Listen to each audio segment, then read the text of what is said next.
स्वागत है आप सभी का फिर से हमारे चैनल यूआरएम इंग्लिश स्टडी पर। आज के इस वीडियो में हम पास्ट कंटिन्यूअस टेंस का स्टडी करने वाले हैं। तो हम सबसे पहले पहचान देख लेते हैं कि हम कैसे पहचानेंगे कि ये हमारा पास्ट कंटिन्यूअस टेंस है। तो जिस वाक्य में काम का जारी रहना भूतकाल में पाया जाए, भूतकाल में यानी पास्ट टेंस में, वह हमारा पास्ट कंटिन्यूअस टेंस कहलाता है। या आप ऐसे भी कह सकते हैं जिस वाक्य के अंत में रहा था, रही थी, रहे थे आदि शब्द मिले, वो हमारा पास्ट कंटिन्यूअस टेंस होता है। तो हम उदाहरण की बात करें तो यदि मैं कहूँ वे फुटबॉल खेल रहे थे, तो यहाँ पर जो फुटबॉल खेलने का समय है वो बीत चुका है, यानी भूतकाल में, यानी पास्ट टेंस में हमने फुटबॉल को खेला था। और आप ऐसे भी कह सकते हैं कि इसके अंत में रहे थे आ रहा है, जिससे हमें पता चलता है कि ये हमारा पास्ट कंटिन्यूअस टेंस है। पास्ट कंटिन्यूअस टेंस में हेल्पिंग वर्ब वाज या वेयर का यूज होता है। यदि हमारा सब्जेक्ट सिंगुलर रहेगा तो हम वाज का यूज करेंगे, यदि हमारा सब्जेक्ट प्लूरल है तो हम वेयर का यूज करेंगे। ये हमारा सब्जेक्ट पर डिपेंड करता है कि हम वाज यूज करेंगे कि वेयर यूज करेंगे। कोई भी टेंस हो, यदि उसमें कंटिन्यूअस जुड़ा है तो उसमें हम आईएनजी यूज करते हैं, चाहे प्रेजेंट टेंस हो या पास्ट टेंस हो।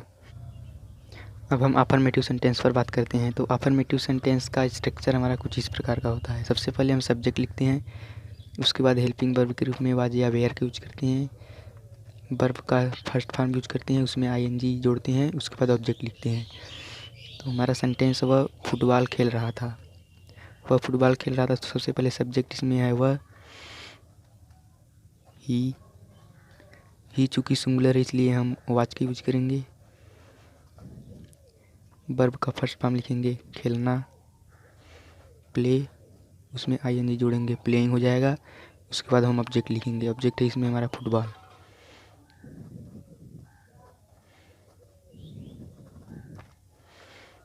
तुम मेरे नौकर को बुला रहे थे, यू सब्जेक्ट है, यू चूँकि हमारा प्लूरल है इसलिए हम वेयर का यूज करेंगे। उसके बाद हम वर्ब का यूज करेंगे, कॉलिंग मेरे नौकर को, माई सर्वेंट। मैं अपनी किताब पढ़ रहा था, आई। मैं सबसे पहले आप लोगों को यह बता दूं कि जो हमारा आई होता है ये प्रेजेंट टेंस में तो प्लूरल कंसीडर किया जाता है और पास्ट टेंस में हमारा ये सिंगुलर कंसीडर किया जाता है। इसको आप ध्यान में रखिएगा। तो आई हम सिंगुलर कंसीडर करेंगे, क्योंकि हमारा पास्ट टेंस है ये, इसलिए हम इसमें पास्ट टेंस है इसलिए हम इसमें आई को सिंगुलर कंसीडर करेंगे। तो यहाँ पर आई के साथ हम वाज का यूज करेंगे, वाज। वर्ब लिखेंगे रीड, आईएनजी जोड़ेंगे, हो जाएगा रीडिंग। अपनी किताब, तो आई के साथ जो अपना का अंग्रेजी बनता है हमारा माई बनता है, माई बुक। अब हम निगेटिव सेंटेंस पर बात करने वाले हैं। निगेटिव सेंटेंस का हमारा स्ट्रक्चर होता है, सबसे पहले सब्जेक्ट होता है, उसमें वाज या वेयर के बाद नॉट का यूज करेंगे। उसके बाद V1 में आईएनजी के ऑब्जेक्ट। तो मैं स्कूल नहीं जा रहा था, सबसे पहले सब्जेक्ट लिखेंगे आई, चूँकि सिंगुलर है इसलिए वाज। अब नॉट का यूज करेंगे हम, वर्ब लिखेंगे गोइंग टू स्कूल।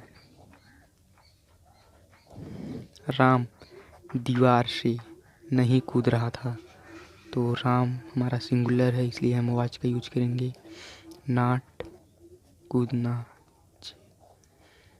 जंपिंग दीवार से, फ्रॉम रूफ, फ्रॉम वॉल। हम मेज पर नहीं सो रहे थे, वी हमारा सिंगुलर है इसलिए हम वेयर का यूज करेंगे। इसके बाद हम नॉट का यूज करेंगे, नॉट। वर्ब है हमारा सोना। स्लीपिंग मेज पर, ऑन द मेज,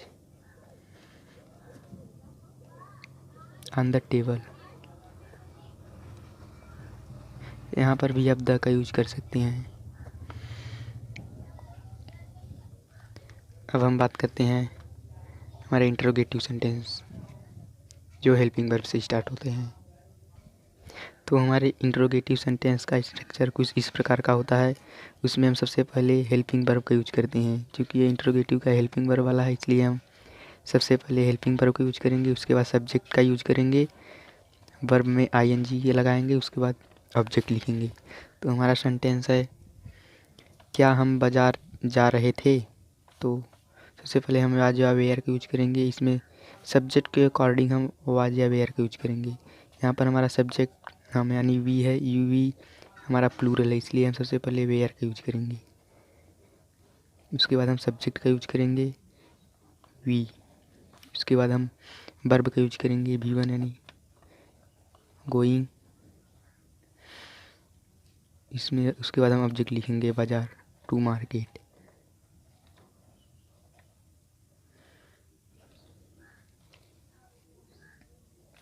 अगला है हमारा, क्या मोहन अपने नौकर को गाली दे रहा था।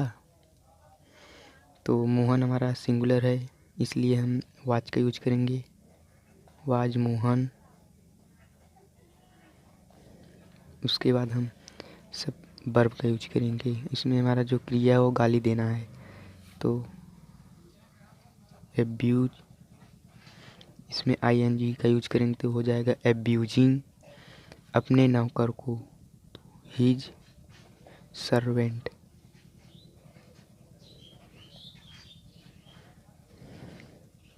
क्या मैं तुम्हारे साथ नहीं जा रहा था। तो आई हमारा पास्ट टेंस का है, इसलिए हम यहाँ पर सिंगुलर कंसीडर करेंगे, तो हो जाएगा वाज आई। अब हमने आपको पहले भी बताया है कि यदि निगेटिव और इंटरोगेटिव एक ही में मिले हों तो मेन वर्ब से पहले हम निगेटिव को रखते हैं। मेन वर्ब से पहले हम निगेटिव यानी कि नाट रखते हैं। तो यहाँ पर हम वाज लिखेंगे, आई के बाद हम नाट रखेंगे, नाट। उसके बाद हम मेन वर्ब का यूज करेंगे। मेन वर्ब हमारा इसमें जा रहा गोइंग,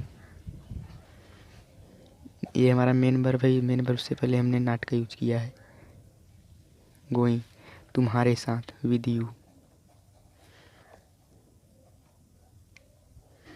तो इंटरोगेटिव सेंटेंस QW वाले यानी क्वेश्चन वर्ड वाले को ट्रांसलेट करने के लिए हम इस स्ट्रक्चर को फॉलो करेंगे।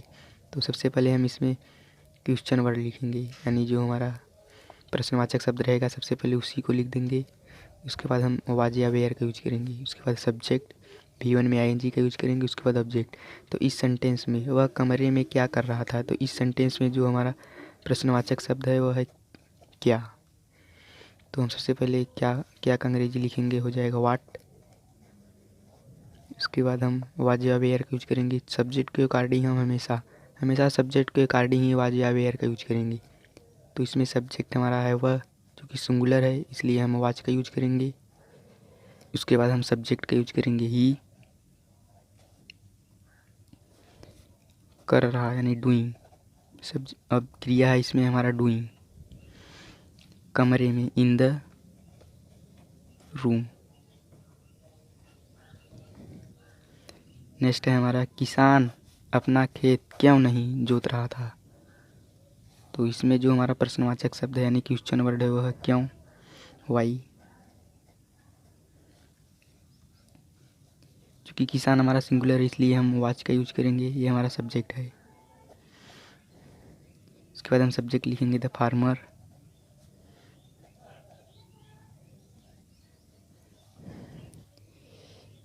हम मेन वर्ब से पहले नाट को रखेंगे, तो हम यहाँ पर नाट का यूज करेंगे। प्लाऊ, इसमें आईएनजी लगाएंगे तो हो जाएगा प्लॉइंग हो जाएगा। वर्ब के बाद हम ऑब्जेक्ट लिखेंगे। इसमें हमारा ऑब्जेक्ट है अपना खेत। अपना खेत यानी हिज फील्ड।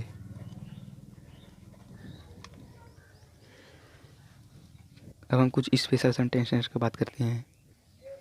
सेंटेंस है हमारा, कितने लड़के मैदान में खेल रहे थे। तो इस तरह के सेंटेंसेस को ट्रांस करने के लिए मैंने आपको पहले भी बताया हुआ है, जो यदि आपको जिस सेंटेंसेस में यानी जिस वाक्य में आपको कितना, कितने, किसका, किसको ये सब दिख जाए तो उससे संबंधित जो नाउन होता है उसे हम साथ में रख देते हैं। तो हमारे कितने से संबंधित जो हमारा नाउन है वह लड़की। तो हम सबसे पहले कितने लड़के लिखेंगे, हाउ मेनी बॉयज। उसके बाद हम इसमें हम इंटरोगेटिव वाला जो हमारा स्ट्रक्चर है उसको लागू करेंगे। उसके बाद हम हेल्पिंग वर्ब या आज या वेयर का यूज करेंगे, क्योंकि ये प्लूरल है इसलिए हम वेयर का यूज करेंगे। इसके बाद हम खेल रहे हैं यानी प्लेइंग,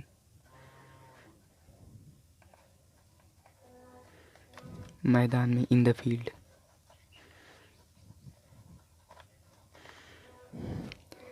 कक्षा में कौन रो रहा था। कक्षा में कौन रो रहा था। तो आप इसमें देख रहे हैं जो हमारा प्रश्नवाचक शब्द है यानी क्वेश्चन वर्ड जो है वो कौन है। ये कौन ही हमारा सब्जेक्ट का कार्य कर रहा है। तो कर्ता यानी कि सब्जेक्ट को पहचानने के लिए हम वाक्य में कौन से प्रश्न करते हैं। तो कक्षा में कौन रो रहा था, तो उत्तर जो हमारा आ रहा है कौन ही आ रहा है। कक्षा में कौन रो रहा था, यदि मैं कहूँ वह फुटबॉल खेल रहा था, तो मैं प्रश्न लगाकर कौन से जब करूँगा तो उत्तर हमारा आएगा फुटबॉल कौन खेल रहा था, तो उत्तर आता है वह। तो इसमें इसी प्रकार से जब हम इसमें कौन से प्रश्न लगाएंगे तो उत्तर जो हमारा कौन ही आ रहा है। तो कौन को हम सबसे पहले लिख देंगे, यानी कि हम इसमें सिंपल सेंटेंस का स्ट्रक्चर लागू करेंगे। सिंपल सेंटेंस का स्ट्रक्चर इसमें कौन, तो सब्जेक्ट सबसे पहले सब्जेक्ट लिखेंगे। सब्जेक्ट है इसमें हमारा कौन यानी हु वाज,